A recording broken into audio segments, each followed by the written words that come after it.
Alors, je vais être très clair. Je veux faire passer peut-être un message.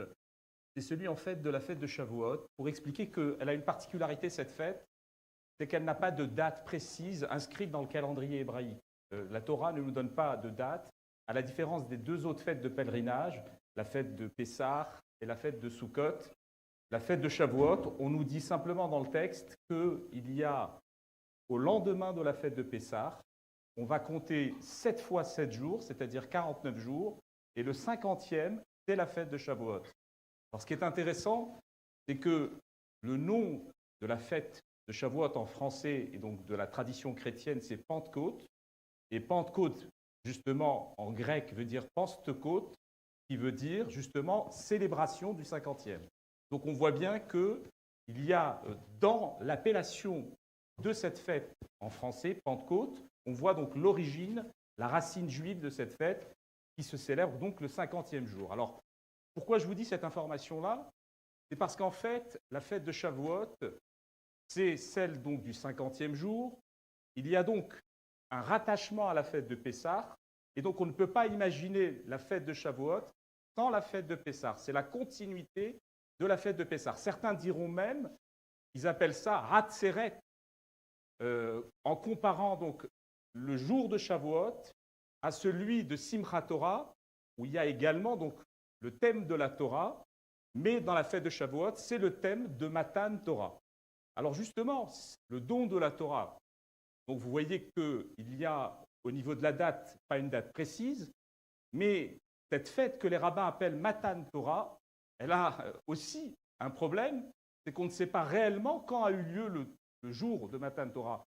Le rabbin Yonatan Benistim avait proposé de faire une étude il y a quelques années lors de la veillée de Shavuot sur justement la page 86a-b du Talmud Shabbat qui abordait justement cette controverse, savoir pourquoi on ne connaît pas la date du jour du don de la Torah. C'est une histoire juive, ça. C'est-à-dire que ce qui est fondamental dans notre tradition, on ne sait même pas quel est le jour réel de la date du don de la Torah. Certains disent que c'est le 6 Sivan, d'autres disent que c'est le 7 Sivan. Donc on ne connaît pas cette date. C'est assez surprenant d'ailleurs.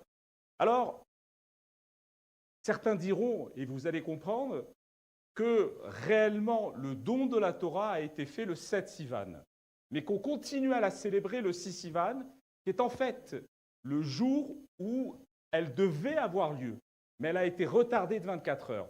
Donc, vous comprenez que si ce n'est pas réellement le jour anniversaire de cette date qui a été réellement le don de la Torah, on voit bien que dans notre tradition, on ne va pas, le jour de Shavuot, célébrer un événement historique. C'est ça la réponse. On ne veut pas, c'est ce qu'on a envie de transmettre comme message, c'est qu'à Shavuot, l'idée, ce n'est pas un événement historique qu'on commémore, entre guillemets, mais c'est avant tout une histoire de la révélation d'une vérité qui est éternelle, qui n'est pas figée dans le marbre. Et c'est ça ce qui est fondamental dans la fête de Shavuot, et c'est pour ça qu'on la rattache à la fête de Pessah. Alors, je vais être encore très rapide, mais je veux juste dire qu'en fait, entre Pessah et Shavuot, il y a la notion donc de cette préparation. Shavuot, c'est une préparation Pessah, c'est une préparation, en fait, c'est la libération sur le plan physique. Et Shavuot, c'est en fait la libération sur le plan spirituel. C'est-à-dire qu'on ne peut pas concevoir, et ça on en revient à ce que je dis dans la plupart de mes ouvrages, c'est en fait la notion d'unité du corps et de l'esprit. C'est-à-dire qu'on a une libération physique d'un peuple à la sortie d'Égypte, 49 jours de préparation et 50e jour, c'est la libération sur le plan spirituel, sur le plan intellectuel. Alors, je finirai là-dessus, hein, je crois que je n'ai pas trop le temps, mais je voudrais juste dire, c'est assez étonnant que pendant des années, cette période préparative pour accéder au don de la Torah, ça a été pas obligatoirement une période de deuil. Comment ça se fait qu'aujourd'hui, c'est une période de deuil? C'est-à-dire qu'on n'a pas le droit de se couper les cheveux, on n'a pas le droit d'écouter de la musique. Il y a juste cet intermède, qui est en fait le 33e jour, que nous célébrons avec plaisir ce soir, et avec faste, comme le dit Michel. Eh bien, ça explique une chose. Et ça, c'est un enseignement du Rav Manitou, Léon Ashkenazi, Zirvono Livracha, qui disait qu'en fait, cette période de 49 jours, c'est une période en fait qu'on peut comparer à un crépuscule. Et un crépuscule, c'est toujours vulnérable. Il y a une vulnérabilité d'un peuple dans cette période-là, qui peut se manifester par des deuils, par des échecs. C'est un peu comme une préparation à un examen, ça peut être un échec, mais ça peut être aussi la voie vers une grande réussite et une joie intense. Et un avant-goût de cette joie, c'est aujourd'hui, c'est le Lag Baomer. Alors, on pourrait encore continuer un petit peu, mais je crois qu'on n'a pas trop le temps. Je voudrais juste dire que l'histoire de la préparation, c'est apprendre à un peuple à être uni. Et ça, c'est important. Et ce que nous célébrons ce soir aussi, c'est l'unité d'une communauté. L'unité de notre communauté du 6e arrondissement. Et ça a été peut-être le grand échec des 24 000 élèves de Rabbi Akiva, malheureusement, qui sont morts pendant cette période et qu'on a attribué, certains disent, à une épidémie, mais la plupart des commentateurs disent que c'est en fait la discorde, c'est le manque d'unité qui était à l'origine du décès de ces 24 000 élèves. Et ce qu'on peut tolérer chez des individus quelconques, l'absence d'unité, la discorde, on ne le tolère pas chez les étudiants, chez les élèves de la Torah, chez les sages. Et c'est pour cette raison, malheureusement, qu'ils ont péri.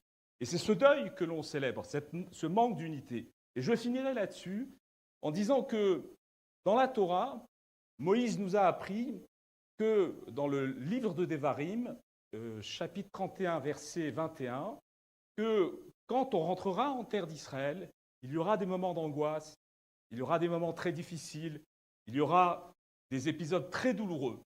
Mais la Torah ne sera jamais oubliée. Et dans le fronton justement à Méron, du tombeau de Rabbi Shimon Bar Yochai, il y a un extrait de cette citation de Devarim qui dit « Kilo tishkar mi pizarro », c'est-à-dire que cette Torah ne sera jamais oubliée dans la bouche de ses descendants. Et quand on prend cette expression « Kilo tishkar mi pizarro », on voit que les dernières lettres donnent les initiales de Yochai. Yud, Vav, Chet, Aleph, Yud. Et c'est important de rappeler que cette tradition de la Kabbale, qui est cette lumière de l'intériorité de la Torah, c'est elle qui va apporter l'unité dans le peuple d'Israël. Et ce n'est pas un hasard si nous vivons aujourd'hui des moments où l'on voit beaucoup de traductions, beaucoup de livres de la Kabbalah, de cette tradition émerger, traduits. Je pense que l'on est en train de vivre des moments qui nous permettent de vivre cette unité. Et je finirai par un mot, Bereshit. Le mot Bereshit, c'est-à-dire le commencement de la Torah. J'avais lu que c'était en fait, avec les 6 lettres, le Tav, c'est Torah, Or, qui sera illuminé par le Or, Aleph, Resh, c'est-à-dire la lumière de qui? De Yochai, c'est-à-dire Shimon, Yud et le Bet. Voilà, donc on a cette information comme quoi c'est la tradition de la Kabbale qui apportera notre unité, et c'est le jour de Lag Baomer qui est fêté donc le 18 Iyar. 18, c'est le signe de Chai, qui veut dire donc la vie, et c'est ce qu'on souhaite, beaucoup de santé et beaucoup de vie à tous ceux qui nous suivent et à toute notre communauté. Chazak.